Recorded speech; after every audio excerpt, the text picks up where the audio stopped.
राहुरी विधानसभा पोटनिवडणुकीच्या निकालापूर्वीच भाजपाचे उमेदवार अक्षय कर्डिले यांच्या विजयाचे बॅनर नगर तालुक्यात झळकले। राहुरी नगर विधानसभेच्या पोटनिवडणुकीसाठी 23 एप्रिल रोजी मतदान पार पडले, तर 4 मे रोजी या निवडणुकीचा निकाल लागणार आहे। त्यापूर्वीच भाजपचे उमेदवार अक्षय कर्डिले यांच्या विजयाचे बॅनर अहिल्यानगर तालुक्यामध्ये लागल्याचं पाहायला मिळतंय।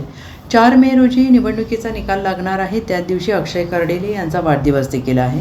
विजयाच्या शुभेच्छांचे फलक लागल्याचे सध्या पाहायला मिळत आहे।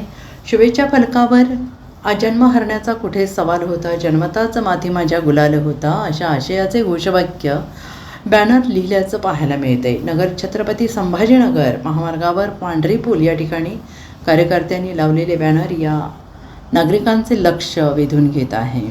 पण आम्हाला खात्री आहे अक्षरशः 100% चांगलं मताधिक्य घेऊन निवडून येतील म्हणून।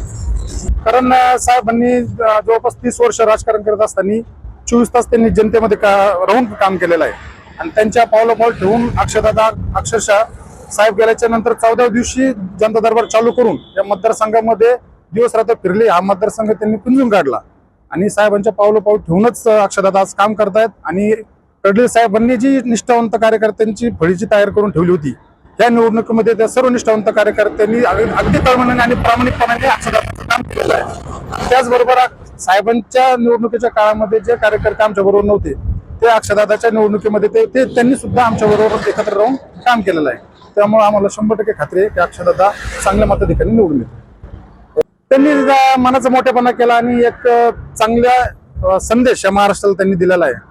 त्यामुळे प्राजक्तदादांचे देखील या ठिकाणी आभार आम्ही कार्यकर्त्यांनी मानलेले आहेत आणि पुढे देखील त्यांचा त्या पद्धतीने मान ठेवला जातो। अक्षरशः 60 ते 70 हजार मतांनी निवडून यावेत अशी अपेक्षा आहे। Bureau report SBN Marathi, Ahilyanagar.